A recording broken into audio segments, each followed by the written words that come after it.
The Landmark Trust at 60.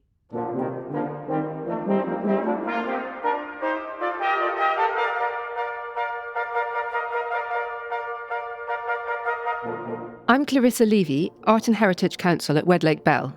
And I'm Richard Harwood. I'm a barrister at 39 Essex Chambers. And we're joined today by Dr. Anna Keay, historian, author and director of the Landmark Trust. Anna, thanks so much for joining us. It's a very great pleasure. So in this year of the Landmark Trust's 60th birthday, we're so glad to have you, and you can hopefully start by explaining what the work of the Landmark Trust is. Yes, I will. I mean, some people will know it, but for those that don't, the Landmark Trust is a charity. It's just turned 60, as you say. And we were established to do two things, really. One, to rescue historic buildings in jeopardy in the UK, principally, and to repair and rejuvenate them. But secondly, and really importantly, to make them into places people can really enjoy, and specifically to do that through making them available for people to stay in for breaks, for holidays. And that's what we've been doing for the last 60 years. Wonderful. And so how did the Landmark Trust start? How did it first come into being? It came into being in the very particular circumstances of the mid-1960s. We were founded by two individuals, both sadly now dead, John and Christian Smith. And they were both quite involved in the kind of conservation movement in the 60s. And of course, this was a time post-war of really kind of unparalleled sort of destruction and damage to historic fabric, partly out of the kind of impact of war, and partly as a sort of deliberate kind of process of, I guess, what was seen then as sort of national renewal after the war. And the rate of listed building demolition, I always find this amazing, in the mid-1960s was 400 a year in England. I mean, it's just mind-blowing. Anyway, so they were really seized with this great risk posed to places, towns, villages, individual buildings in the UK. And they could see that the big national institutions, and notably, obviously, the National Trust and the Ministry of Works, as was, they could only go so far with taking things on. And anyway, their interest was really in the very, very big stately home type places with great collections of fine art and so on. And they were really taken with the smaller places, which were, in their view, and I think still in our view, so, really equally important in terms of their place in our history and their contribution to locality and so on, which were being lost at an alarming rate. So that seized with that, they were, in their words, maddened into founding the Landmark Trust. There's this quote I've seen from Sir John Smith, which I love, saying that a body was required to tackle cases too desperate, troublesome, or unfashionable for anyone else. That's us. I think that's so important. Wonderful. So how did the Smiths, the Landmark Trust, acquire its first buildings? The idea was had, as I say, in the mid-1960s. And actually, interestingly, John Smith himself was an MP, not for very long, but for a period of time. And he was one of the people responsible for introducing the Planning Act in 1965, which created conservation areas. So he was really sort of in the thick of the issue of the loss of buildings and place. And he already had a bit of a list. He had a bit of a list of places that he had his eye on, including some which Landmark then went to take on, one of them being a fantastic artillery fort just off the island of Alderney called Fort Clonk, but a series of other buildings. But really, what they did, I mean, they started small and took on the first two buildings, which were both actually quite modest vernacular buildings, one called Church Cottage, which is in South Wales, and another called Paxton's Tower Lodge, to kind of see whether the idea would work. And then they gradually built up. So there was an advert put in the Sunday Times in 1967, I think, saying available to rent holiday cottages from the Landmark Trust. And they went from there, really powering up quite quickly, so that in the sort of late 70s, early 80s, maybe 2 or 3 or 4 buildings would be being completed every year. The interiors, as I understand as well, were given great care and thought, not just like modern holiday lettings. Yes, you see, this was in a way the brilliance of an idea of some individuals, which you kind of feel like, had it been a committee decision, it maybe wouldn't have worked out this way. But they felt that it was really important the places should be really lovely to stay in. And they had their own idea about what that was, which was essentially a kind of old English country house vibe, slightly kind of merged with a sort of arts and crafts, sort of quite spare approach to interiors, which is totally born of kind of personal taste, but which, of course, is actually sort of timelessly lovely.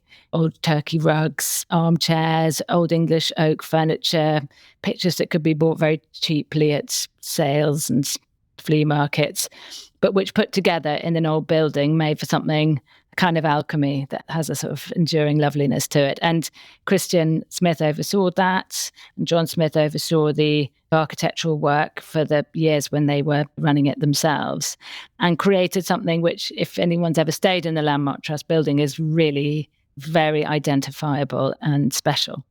At Shottersbrook, I remember seeing some rolls of designs for fabric that Christian, I think, had made herself. Yeah. So this, I mean, in a way, what was very pioneering about it, as well as being very personal, was that in every case, the building was being given, if you like, a domestic use, because holiday accommodation required it to be somewhere that people could sleep and eat and bathe and so on.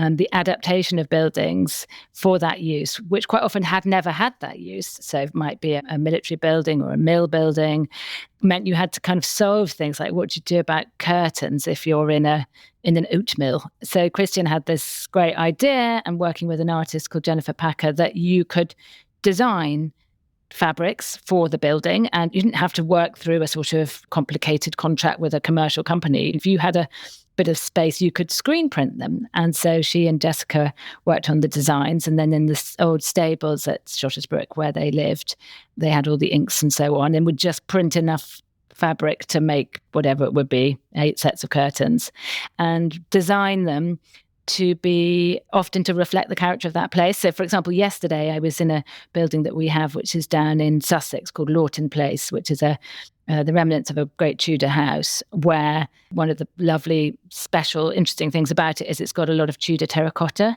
which is this Renaissance terracotta that was very fashionable in the 1520s and 30s, and which still survives, covered in a really beautiful sort of Renaissance motifs. And so there, Jennifer and Christian, working together, came up with a pattern which was based on a motif, a buckle from that Tudor terracotta, and then printed curtains, very simply done, but really beautiful, and where you could see the inks and so on, all of which is really part of the way that it works, or we try and do things, which is to really try to tune into the particular special qualities of that individual place and how you really celebrate those, and don't just treat it as a place in which to put all the same things and sort of impose modern life.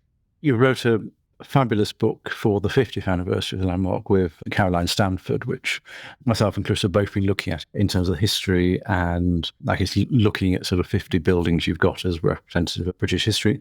Something that comes over from that history of the Trust is a sense that it was not simply a personal mission of John and Christian Smith, but also they sort of pull their friends and contacts into how things were designed, how things were thought through. So a sort of a personal touch to it rather than, as you say, a sort of a committee approach. Yes, I think that's completely right. And I think because it absolutely started as a home industry, if you like, it was very much built of their networks of relationships and the geography of their lives and so on to begin with. So we've got a lot of buildings in the southwest, which were born of the fact that they spent a lot of time there, or in the West Highlands, which Christian knew very well. But then also I think it became a kind of mutually reinforcing thing. So they also got to know people who they worked with, and they also became friends. So a number of the architects who they worked with in the early days, there's someone called Philip Jebb, who's a wonderful architect they worked with. You could see it was, as well as being a professional relationship, was also a friendship and a sense of kind of common cause and a joy and a creativity born of working with people who kind of really shared your sense of mission and endeavour. And they both had, I never knew John Smith, but I knew Christian quite well. They both had this tremendous sense of fun. And that the whole thing, as well as being kind of important and about rescuing buildings at risk, which it absolutely was, but there should be a joyfulness in it, because they both had these tremendous senses of fun. And I think that that's reflected both in the relationships they develop, but also in the pictures that are there. That if there's a flagpole, there's always a series of flags with some sort of connection to the history of the building, which might be slightly kind of frivolous or serious. And that's a lovely strand that goes right through them all. So what started off then in the beginning as the Manifold Trust, how would you say it's evolved over the last 60 years? And in terms of acquisitions of the houses, how does that work now? Yeah, so I mean, an important thing to say is that for the first 20 years, when the charity was run by John and Christian in a very hands-on way, the funds to pay for the acquisition and restorations came from a charitable trust which they had set up called the Manifold Trust. So that really funded the first nearly half of the history of Landmark. But at that point, Sir John Smith stepped down and said, right, time for the trust to stand on its own 2 feet. So from the mid-90s, there hasn't been a kind of as it were, a dedicated source of funds. So the way the charity's operated since then is that obviously we have the collection of buildings that we have, which is wonderful, and they generate income. I mean, it's a really, again, an interesting and pioneering thing about what they had envisaged was that it would be an income generating use that would give the charity the funds to be able to continue, which of course is a really crucial ingredient of any charities. You can see what your future income source is. So from 1994, when he stepped down, there was the income from letting the buildings. And then for new projects, it was a case of fundraising. It was a case of going out and seeking others who shared their and other institutions' belief that this stuff mattered and raising the money that way. And I suppose probably also at that point, there was a kind of a greater degree of probably formality around what types of buildings were taken on, a bit more in the way of kind of specific criteria as opposed to following the instincts of the people involved in the early days. So now, and since the mid-90s, it's really about trying to make an identification amongst all the thousands of buildings at risk, and there are 10,000-ish at risk in the UK, amazingly, of historic buildings listed or of special quality at risk, or of really just 1 or 2 a year, which we've got the sort of capacity and we feel we can raise the funds for to take on and to try to save, which involves both the sort of physicality of trying to save somewhere, the structural engineers and the craftspeople, but it's also, which will be very real to both of you, often a big stage before you get anywhere near that, which is about trying to untangle complicated tenure or disputes or freeing a building from the status that may in part be the reason that it's got into such a bad state. Yeah, the reasons why things have got glued and stuck and are falling into decay in the first place. That is a huge unseen part of the work, I'm absolutely sure. So how are new landmark buildings chosen? So we have lots of things we think about. We have kind of 3 core criteria. One is about the importance of the building. So it's got to be a building of really sort of special significance in historical or architectural terms. Secondly, it needs to be a building that's genuinely at risk. There are lots of wonderful buildings out there, but if the market will save them, if they're clearly going to be snapped up by somebody and there's plenty of reason to feel confident they're not going to be ruined as a consequence, then we shouldn't be anywhere near them. That's great. That should be the solution. And then the third one is about whether it's sort of financially viable under our model, which obviously some buildings would be, but if it was an aircraft hangar that was at risk, that's clearly not going to work for us. So those are the 3 sort of questions we ask of any prospective building. And in terms of how they get to be a prospective building, it's ones that people tell us about. On our website, we've got a page that tells you about it and an email address. So if people listening to this think, I know someone that's desperately in need, get in touch. But also we have relationships with Historic Environment Scotland and Historic England and CADU and various conservation officers and amenity societies and so on, who tell us about things, and then things that we're all aware of as people in this field. So it's sort of, they come from everywhere, really. And then we get maybe 100 that somebody contacts us about each year. And those quite quickly fall away when on that list will be ones which someone just walked their dog past and it turns out they belong to somebody who's about to do something about it or whatever. But yeah, we then home them down. Oh, I love the reimagining of buildings for places to have a lovely holiday in that never were intended to actually stay in. And I'm thinking of when I was a child, I went to stay with family one time in the Pineapple and it blew my mind. It still does, really. Yeah, it's an amazing place. I don't know if people know it, but it's a building that is part of a walled garden near Stirling in Scotland and was built by the guy who was the last governor of Virginia before the American Revolution broke out. And it's got this incredibly exuberant, lavish sort of little belvedere, really, that forms the gateway into the garden, which the top half of which is this massive carved pineapple, which is quite a thing. But in all seriousness, I think your point is a really crucial one, because by making historic buildings that, for whatever reason, their original function, being a walled garden with an army of gardeners and somebody able to pay the bills, has passed, the question is, what do we do with them? And that's not just about the money and skills to sort of repair them and repoint them and consolidate them. It's then, what job are they going to do? Because if they don't have a job, the likelihood is that their future is not secure. And a domestic use is a brilliant solution because we know in this country we are desperately short of buildings for people to live in and for use of all sorts of descriptions. And yet we've got this amazing stock of historic buildings. So the business about being more imaginative, more creative, more adaptable about how do we give buildings which are obsolete for their original purposes, new uses, and to what extent can those be domestic? I mean, obviously we're doing holiday lets, but they're very much the same kind of questions that you'd need if you're adapting a building as a house, because I think that is so important. And I think Landmark has really, over its 60 years, has really played a role in that, in showing how adaptable buildings can be, whether it was the work that Landmark did back in the 70s and 80s on industrial buildings, which of course now we're all quite used to the idea that an old mill might become flats. But of course in the 60s that was sort of unthinkable, and similarly with other building types. So yeah, I think it's, as well as being a lovely thing in terms of people being able to stay in them, which it is, I also think it can be something that can show a way of making changes sympathetically that hopefully will inspire other adaptations. And the ecological credentials are, of course, completely impeccable, making use of buildings that we all love that are falling into disuse. But also, I absolutely love that they are furnished from places like car boot sales, and how brilliant to create those amazing interiors. The irony is that, such is the strange world of demand for different types of furniture and paintings and stuff in the past, that things, if you were to go into John Lewis to buy a new dining room table or a chest of drawers, it would cost you way more than if you were to go to the Newark Antiques Fair and get one from a bloke in a field. So it's much cheaper to furnish buildings with, as it were, inverted commas, antiques with old pieces. It's obviously infinitely more sustainable because they've been around, that tree was cut down, the carbon was expended a long time ago. They're almost always much better made, dating from an age where the cost of labour and priorities and these things were different. And of course, if you're putting them in historic buildings, they feel much more at home there than something really contemporary would do. So to me, it's just like a kind of, a whole sort of cycle of positives. And I know that people really love that about staying in our places. There's some pretty inventive conversions which you've done, so water towers and the like. How demanding have those been in terms of finding a way of repurposing them for holiday lets? And how have you been able to reflect and preserve the historic interest in doing so? It requires a lot of care, a lot of thought, and working with really good creative people to do something which is not obliterating the character of the thing you started with, particularly where, as you say, you're dealing with buildings that didn't originally have a domestic function.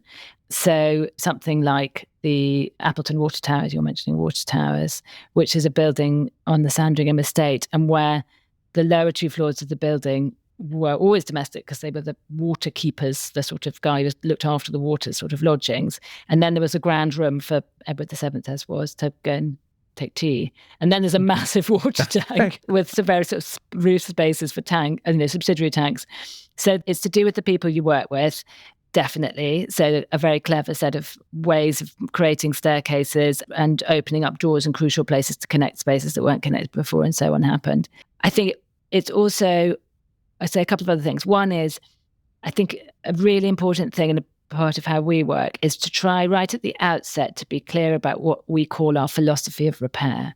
To be really clear at the beginning, what are the really special things about this place? And what are the things we're really seeking to enhance or preserve? So that whenever you come to looking at decisions about, do we raise the height of that doorway or whatever it is, you've got something to refer back to as a kind of founding principle. We really want to respect the original volumes of the spaces or capture the fact that this was a building which was designed for this purpose.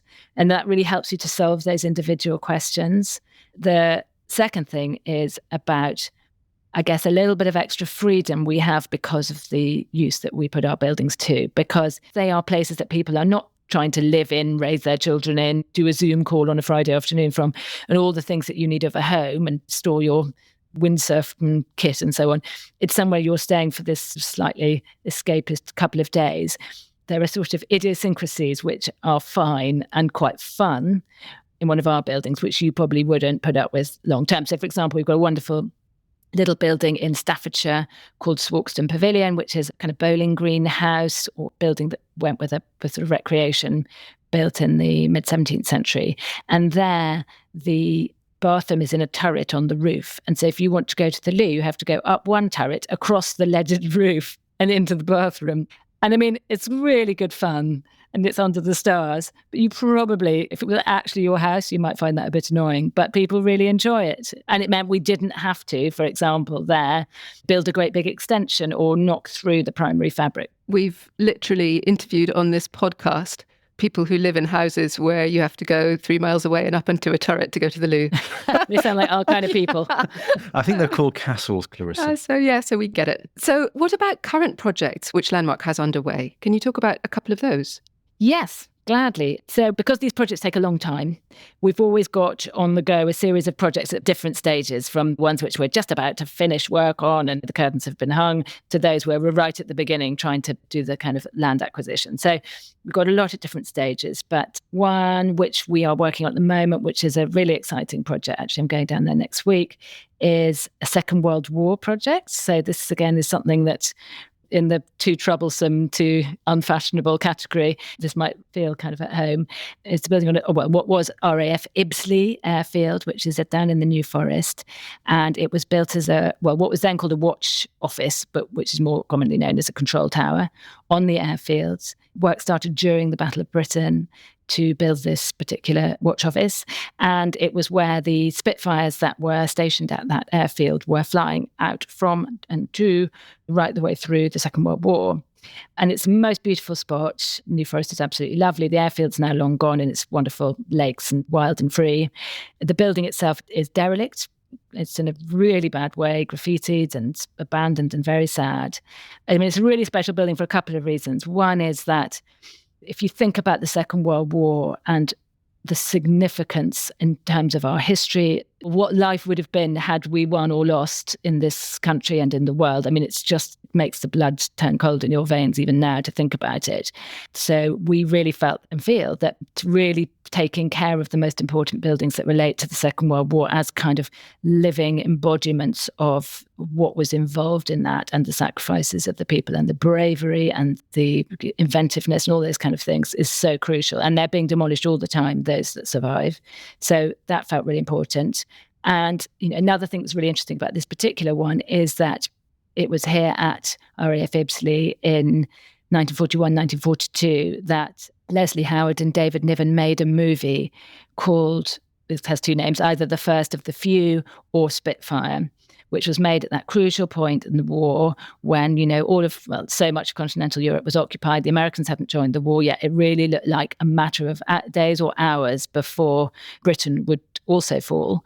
And it was a great moment of jeopardy. And the risk of sort of national morale completely collapsing was very high. And so this movie was made as part of a kind of effort to sort of stiffen everybody's nerves that somehow, even though it looked so unlikely that the swastikas weren't going to just make their way across Britain, that it was possible that they could be stopped and that the Spitfire was going to be the kind of solution, the great secret weapon.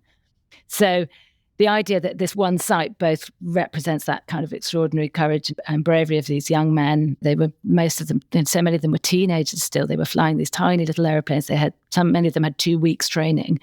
Many of them didn't come back from those sorties, but also as a place which really captures something of not just the military effort, but the kind of wider cultural and social impact of the war and the things that were done to try to stiffen everybody's nerves.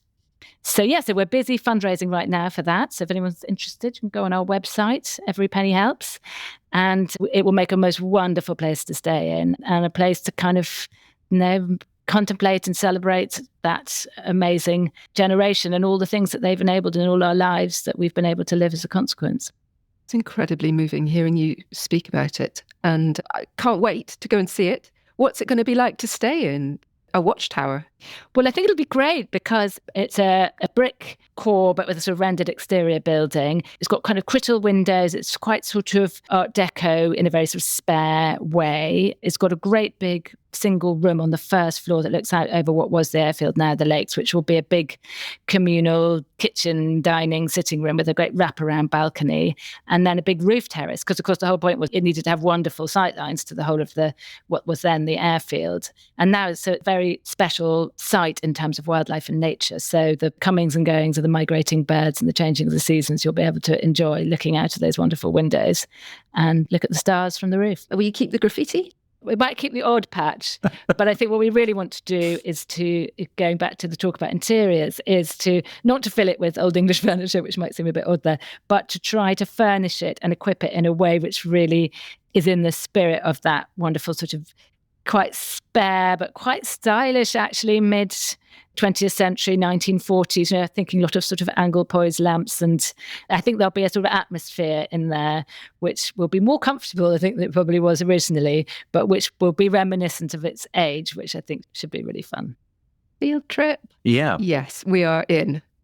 When we talked before, you mentioned another project, which is quite a contrast to Ibsley. Yes, another big one that we're right at the beginning of, but which we're so excited about, is what has been a cause célèbre of the Heritage at Risk universe for actually 50 years. I mean, amazingly, it's that long, which is a house called Mavis Bank, which is just outside Edinburgh, it's just outside the Ring Road. It's not a remote building, and which was built by William Adam, so father of Robert Adam, the progenitor of that amazing dynasty of architects, for a man called John Clarke, built in the 1720s, really the first great Neo-Palladian sort of Enlightenment house in Scotland, which has been derelict, roofless, and in a most dangerous state for decades now. When we made the application to the National Heritage Memorial Fund, which we did just over a year ago, we argued that it was the most important building at risk in the UK, and that view was endorsed by their expert panel. So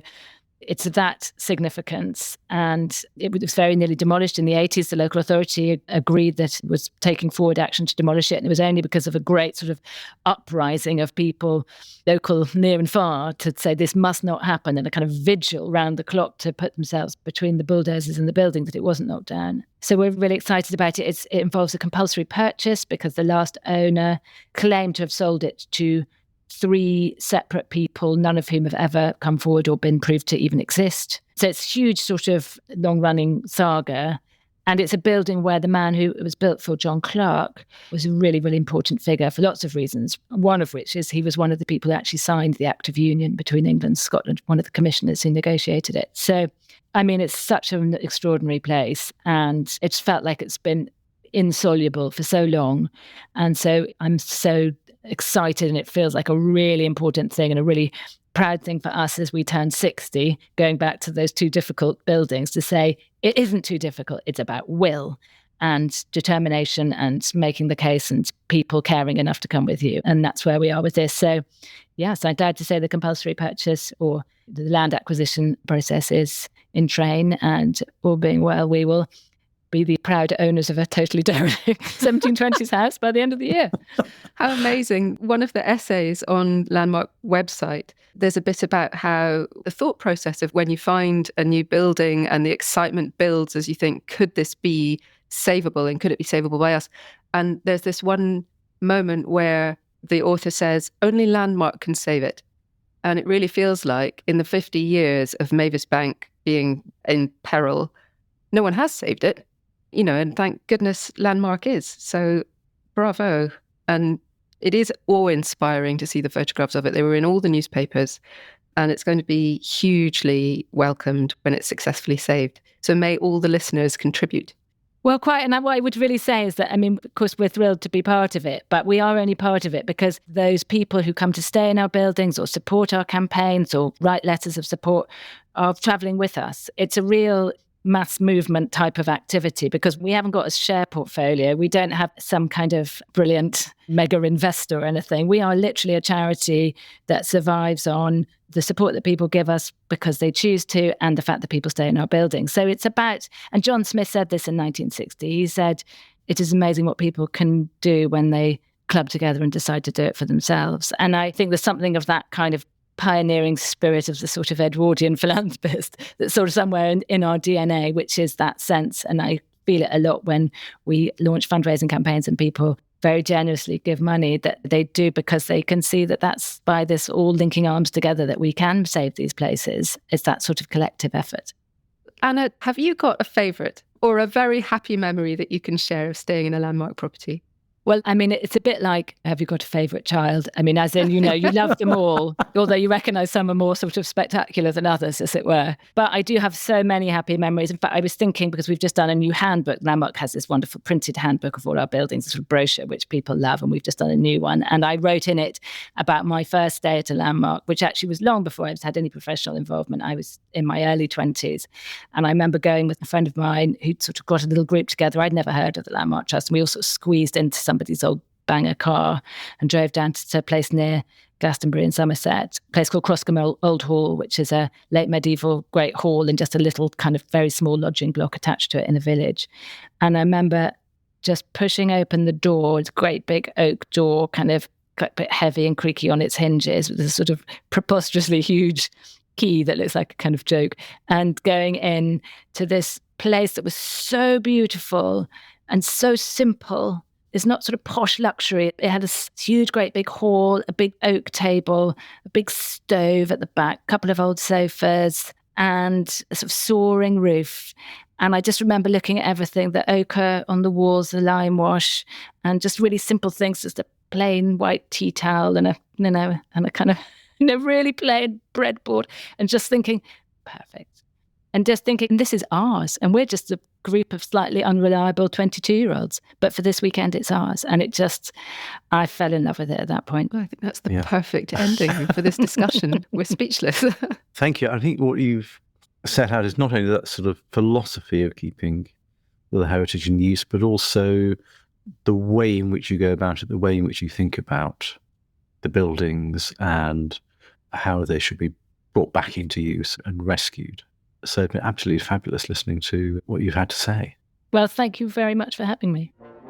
Thank you for listening to the Art and Heritage Law Contested Heritage. Please do follow or subscribe on Apple or Spotify podcasts to enjoy more shows. We have a new podcast out every fortnight. If you're able, please take the time to rate us and put down a review. The show is also on the 39 Essex Chambers website, along with podcast series on topics such as artificial intelligence, climate change and planning.